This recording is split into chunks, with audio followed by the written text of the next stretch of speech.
안녕하십니까. 대출을 박살내는 남자 조철민입니다. 오늘은 많은 분들이 조금 오해를 하시거나 궁금해하는 차량 대출 관련된 내용을 전달해 보겠습니다.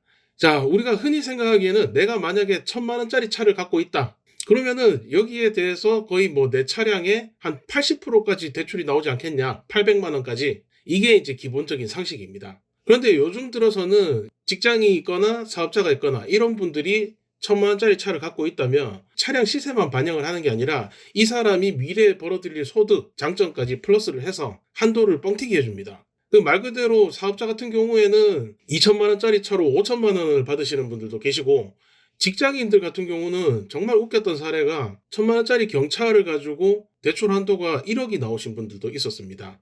물론 그분이 연봉이 한 7천 정도 됐기 때문에 연봉까지 반영을 해서 대출 한도가 그 정도까지 나온 것 같아요.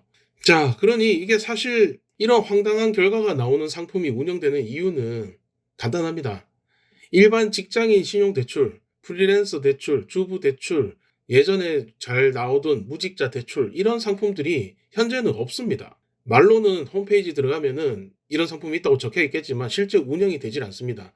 요즘은 차량이나 아파트, 빌라 이런 담보가 있어야 되고, 거기에 직장이 있거나 사업자가 있거나 이 두 가지가 결합이 돼야 됩니다. 그 결합이 되신 분들을 대상으로 해서 한도를 엄청나게 많이 내주는 방식으로 금융사들은 실적을 하는 거예요. 예전에는 이렇게 500만 원, 1,000만 원 이렇게 여러 건을 해서 여러 사람에게 대출해서 실적을 했다면, 요즘은 금융사들이 대출 규제가 까다로워지다 보니까 금융사들이 오히려 담보물을 갖고 있고 소득이 있는 사람한테 한도를 3천, 5천씩 내줘버리고, 예전에 500, 1,000만 원 나올 것 같은 사람들은 아예 배제를 시켜버리는 겁니다. 제가 몇 년 전에도 언급을 드렸지만, 대출 규제가 심해지고 금리가 내려갈수록 애매한 위치에 있는 사람들이 대출을 받기 더 어려워지는 겁니다. 대출도 부익부 빈익빈이 되는 겁니다. 자, 오늘 결론은 간단합니다. 차량으로 대출을 받되 내가 알고 있는 내 차량의 중고 시세를 생각할 필요는 없다, 이겁니다. 간단하게 생각하면 내가 갖고 있는 차량의 중고 시세의 한 2배, 많게는 3배까지도 대출이 나올 수 있겠구나, 이렇게 생각을 하시고 대출을 알아보시면은 어느 정도 비슷한 수치의 결과를 얻을 수 있을 겁니다. 차량 담보 관련해서 궁금한 사항이 있으시면은 언제든지 상담 요청 부탁드리겠습니다.